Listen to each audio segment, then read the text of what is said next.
반갑습니다. 오늘도 우리 오이경 아나운서 오셨네요. 네. 오랜만에 오셨는데 옷이 또 마침 같으시네요. 저희 한 벌로 한 달 사이 하고 있습니다.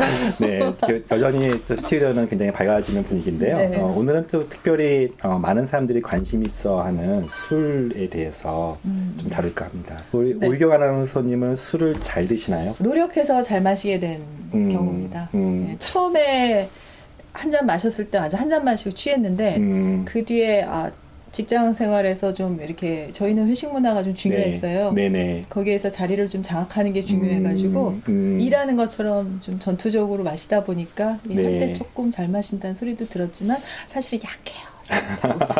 그래서 오늘은 주제가 이제 네. 어떤 사람은 되게 술을 선천적으로 뭔가 이 사람은 체질적으로 나는 못 마신다는 사람들이 네. 있죠. 그래서 네. 혹시 오늘은 술과 알코올과 유전자가 관련이 될까에 대해서 한번 좀 같이 나누도록 하겠습니다. 네. 어떤 사람은 한 잔도 못 마시는 사람이 있는데 전 그게 믿어지지가 않는 거예요. 네. 왜냐하면 저 같은 경우도 처음엔 한 잔 먹고 취했는데 음, 나중에 자꾸 마시다 보니까 좀 나아지더라고요. 그렇죠. 근데 네. 한 잔도 못 마신다.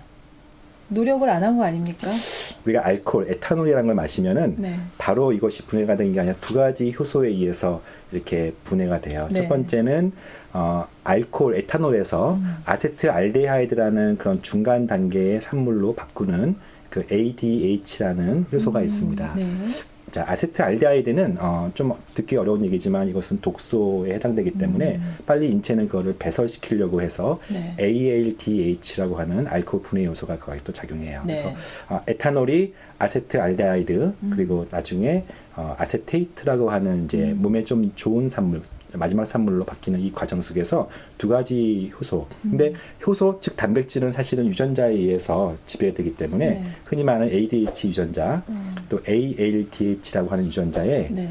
중간 단계 변이가 유전자 변이가 있으면 그 효소의 기능이 상당히 떨어지기 때문에 진행되지 않고 특별히 ALDH라는 유전자가 변이가 잘 있어서 이 아세트알데하이드 독소가 증가가 되면은요 네. 인체에 굉장히 많은 안 좋은 일을 만들게 됩니다. 이런 변이가 사실은 한국 사람들한테 되게 많아요. 아시아 사람들한테 예. 약 30% 정도 있다 그래서 예. 우리가 홍조를 플러싱이라고 하는데 예. 아시안 플러싱, 아시아 홍조라고 불릴 정도로 한국 사람들은 사실은 술을 못 먹는 민족이라고 보시면 될 것 그래요? 같아요. 그러면 서양인들은 우리보다 변이가 없는 거예요? 적어도 유러피안 유럽 사람들에서는 네. 이 ALD 유전자는 거의 변이가 없다고 보시면 될 것 같아요. 근데 이제 어떤 유전자의 변이가 있느냐에 따라서 똑같이 술을 마셔도 건강에는 좀 다른 방향으로 그쵸. 네. 영향을 미친다면서요. 네, 특별히 이제 문제는 아까 제가 말씀드렸던 중간 단계의 그 물질 아세트알데하이드가 톡신이라고 얘기했죠.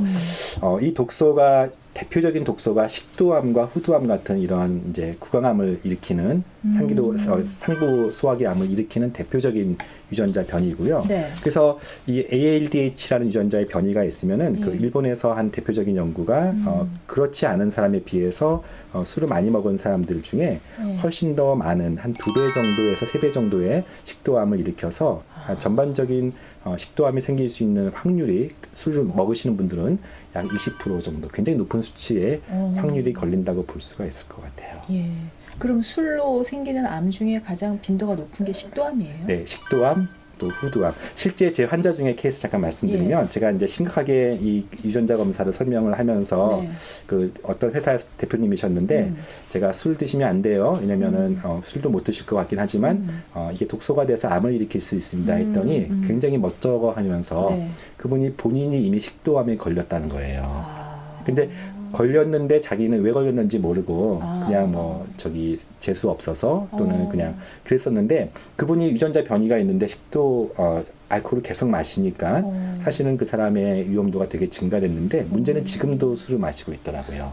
그런데 이제 알코올 중독이 되는 경우도 있지 않습니까? 그렇죠. 그것도 유전자에 따라 다른가요? 네, 우리가 이제 알코올 유전자 하면은 흔히 시청자들도 많이 들어봤기 때문에 알코올 분해 유전자만 생각하는데 더 무서운 경우는 알코올 분해는 잘 돼서 술을 잘 마시는 사람인데 거꾸로 중독에 잘 되는 사람이 있어요. 그건 무슨? 그러니까 나는 술을 잘 마셔 하는데 술을 안 마시면은 일상생활을 못할 정도로 알코올 중독자가 되는데 그게 쉽게 중독되는 유전자가 따로 있다고요? 그렇죠. 네. 거기서 이제 대표적인 게 도파민 유전자인데 이 도파민 유전자의 변이가 있으면 꼭 알코올뿐만 아니라 예를 들어서 흡연 중독 또는 어떤 성적인 탐닉 또는 뭔가 이렇게 집착, 불안 이런 부분들이 어떤 정신 심리적으로 좀 더 이런 중독에 가까워지는 부분이기 때문에 실제 유전자 회사에서는 알코올 분해 요소뿐만 아니라 알코올 의존성 또는 알코올의 중독에 좀 더 가까운 사람인지에 따라서 제가 말씀드렸던 것처럼 아예 술을 못 마시면 아예 알코올 분해가 안 되면은 사실 중독 안 될 수 있는데 여러 가지 면에서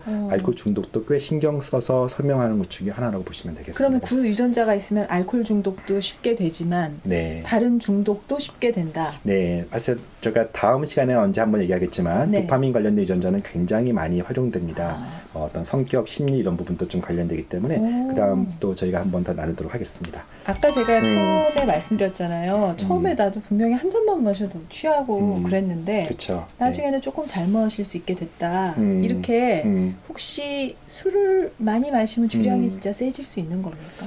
이 부분은 참 많이 이제 질문이 들어오는데 사실요 우리가 이제 알코올 분해라는 것은 결국 효소에 의해서 단백질에 의해서 사실 결정되는 건데 유전자 변이가 아니더라도 나이가 들면은 그 효소 기능이 떨어집니다. 그래서 사실은 술을 더 잘 마시는 사람보다 오히려 예전에는 잘 마셨는데 요즘은 옛날 같지 않다. 제가 요즘에 그래요. 이거는 피할 수 없는 단백질의 그런 어떤 노쇠이기 때문에 사실은 많이 먹을수록 세진다는 것은 젊은 사람들이 전혀 술 먹는 문화에 익숙하지 않았다가 약간 그런 의지로 극복하는 잠깐의 기간들이고 모든 해로운 것들은 나이가 들수록 더 나빠진다는 것이 정답이라고 보시면 되겠습니다. 그렇군요. 만약에 이제 유전자 검사를 했습니다. 그래서 술과 관련된 위험 유전자의 변이가 없어요. 그런 분들은 조금 편안하게 마셔도 되겠습니까? 적절한 음주는 오히려 심혈관 질환을 낮춘다는 그런 보고도 많기 때문에 술 자체를 제가 죄악시하거나 너무 의도적으로 그렇게 하는 부분들은 아니지만 한국 사람들 중에 적어도 일부 한 3분의 1 정도는 술에 대해서는 굉장히 민감하게 생각하셔야 된다는 것을 다시 한번 강조하겠습니다. 오늘 여기까지 여쭤보겠습니다. 네, 오늘도 너무 감사하고요. 여기까지 하겠습니다. 또 다음에 뵙겠습니다.